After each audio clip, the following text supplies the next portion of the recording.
To video number 2 now, where I'm just going to go over some of your comments over the previous videos. Apologies if you can't see my face properly. I just do these videos on a whim. I really do not plan for them. My executive functioning is crap. I do not have the energy to to ensure that I have a perfect frame. I try and make these videos as authentic as possible, and I feel part of that authenticity is just doing it how I like to do it. Hey, that's unmasking, is it not? Yes, I'm not a professional camera person, so do forgive me that some of these videos may not be of the best quality, but I'm sure you'd agree that it's rather I do the videos that maybe are not absolutely perfect than me wasting lots of energy trying to get them perfect and ending up not doing a video, which could happen just because I get so fed up with it. But anyway, I want to go on now to some of your comments. Like, I'm not going to be able to get through all of your comments, so we'll just see how we get on. So one of your comments now on the changing concept of autism videos. So I did several videos on the changing concept of autism article. So one of you says, I was 15 years old in 1994. So for the vast majority of time in education, no diagnostic category existed to explain my impairments. I didn't have a significant language delay. I had a slight one that was put down to being raised in a non-English speaking home and had no intellectual delay. I was, however, totally disinterested in socialising with other children until about the age of 5 or 6. And from that point on, until now, I'm definitely in the passive category. It's interesting that a lack of interest in others was replaced by the theory of mind ideas, because in my case, even now, I have social motivation impairments, in that unless a person is intrinsically motivating to me, or they are in some way connected to an interest of mine, I can have virtually no interest in interacting with them, and that isn't a great way of forging or sustaining relationships. So yeah, that's interesting, and I can relate to this a lot. I'm just thinking about my own experience growing up, because it's interesting to contrast and compare. I would say, I was mainly in the active but odd group, particularly as a child. And I can certainly relate to what you're saying about the issues around social motivation. I definitely have social motivation impairments. I think in my case, they have actually got worse, the social motivation impairments, the older I've got, because I think socialising, obviously it changes through the lifespan, and when I was a child, obviously, it was kind of interacting with others involved more in a way of like running around, playing games of it or whatever, kind of action games. Not so much in a way of talking, small talk and all of that. So although I really struggled to interact, particularly with my peers, and I could be very inappropriate because I was very active but odd, I did enjoy, sort of running around, and if other kids let me join them in a game like that, I found that great fun.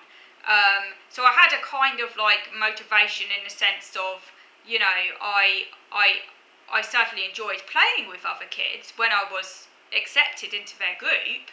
It's just that I really struggled to interact in an appropriate way. I didn't have the skills to successfully maintain those relationships, and particularly with my peer group. But I would say I did have some social motivation because I did want to try, and I did like the idea of having friends as a kid. It's just that I was not successful at it.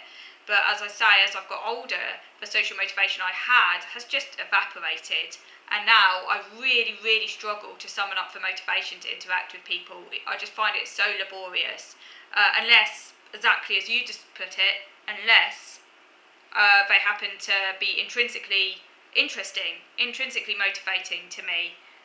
Like, for example, if they happen to share some of my interests, and then I could just have a very deep conversation with them, about interests, often that's me info dumping, by the way, which I do have to try not to do. you know, so some people I might genuinely find very interesting, and then I will make time for them because I genuinely do. So by the way, if any of you is in that category, you know who you are, because I will make time for you. That shows you're very special. Because most people I don't have the time of day for. And it's no offence to them, you know. It's like what you were saying in your comment, you know, I do care for them. It's not like I don't care for them or anything. It's just that they don't interest me enough for me to want to spend time with them. That sounds really bad, doesn't it? It sounds bad. But it's just like my interests and my routines are just infinitely more motivating to me, unless, as I said, they're one of those very few people who I find intrinsically interesting, which just happen to kind of, I don't know, hit the spot, and that's very rare, but it does happen, and they're very special people. But yeah, my social motivation has gone down as I've got older, but I think that's because it's no longer about just running around playing a game of it or a game of chase, which if you think about it has pretty clear-cut rules, you know. It's whenever now socialising is all about talking, small talk, exchange. You know, I just find that so dull, you know. So yeah, I'll say my social motivation plummeted from around my mid-teens, particularly after a series of rejections, because that'll take another video, but I tried so hard to make friends at secondary school. I was motivated, I wanted to make friends, and I had it's about 3 attempts, maybe 4, and all of them failed for various different reasons, and eventually I just gave up, because there's only so many rejections you can take, and it's so demoralising, you know, to face that number of rejections. And also my OCD started to get worse around that time as well, which obviously didn't help. I do wonder what would have happened if if the OCD hadn't got a lot worse at that time, because my OCD did actually get better at about the age of 10, and it was actually it was actually hardly there at all when I was between the ages of about 11 and 12. Again, it came back with a vengeance, but I do think maybe the rejections didn't help, because they made me more isolated, and also it was a very confusing time being a teenager, and I think generally it's a very anxiety-provoking time, and obviously that can trigger mental problems if you're vulnerable to them as well. But yeah, had social motivation when I was younger, but I couldn't interact properly, basically. But as I've got older, although my surface ability to interact has improved, my social motivation now I do have a deficit in social motivation. So it's kind of almost gone the opposite way for me now. It's like I used to have social motivation when I was a kid, but I was really, really bad at interacting, like really inappropriate. As I've got older, my ability to interact has improved. I still really, really struggle with it, and it's still really hard work. But it has, at least on the surface, improved. Like I can talk to people now in a way I couldn't do when I was a teenager, because I literally had no idea how to maintain a conversation. I can do that now, and I can make a good pass at it, so people might not know I have any problems. At least very briefly, mind. They do notice fairly quickly that I'm a bit weird after a while, I have to say. I can't maintain it for that long. I don't have that ability to high mask that some of these people go on about. But I do, you know, I can put on a reasonable appearance of being able to hold a conversation, if you see what I mean, which I couldn't do when I was younger. So I've improved in that way, but my social motivation has declined, has really gone downhill, and now I do have a deficit in social motivation, and it's a problem because I just do not have the energy to communicate with people or to reach out. It's just too hard work. But I do wonder though also whether what am I trying to say? I do wonder also, I think it's a kind of reciprocal interaction though between problems with social interaction and social motivation, and I think when you're a kid, you have a lot more optimism in a way, and then you face repeated rejections, and yeah, that has an effect on morale. And also, like I said, the changing landscape of social. When you're a kid, you don't tend to spend your time having conversations so much. It's more about playing a game of it, or skipping, or like chase, or like football or whatever it is, like kicking a ball around, like that's the type of interaction that tends to happen more when you're a kid, and you don't have to have great social skill to be involved in that. Like, I might not have been able to really make friends when I was a kid, but you know, most kids would allow you to join them in a game of football if you wanted to, you know what I mean? All you have to do is like kick a ball around, you know what I'm saying? So it's a lot kind of easier as a kid to at least have some kind of contact with others in that way, even if you're not truly interacting. And obviously that changes as you get older, doesn't it? But yeah, I might go on more into that as a younger. But I think I wasn't disinterested in others when I was a kid. I was never disinterested. I was actually an active but odd kid. I would talk to people on the train. You know, I would talk to people on the train. Anyone. You know, I wanted to. It's just basically the issue was I wasn't relating in an appropriate way, and this was noted from a very young age. At nursery school, they noticed I wasn't interacting appropriately. It was mentioned when I was as soon as I started primary school. It was mentioned, and also the fact that I never sat still because I was always moving around. I never sat still during story time.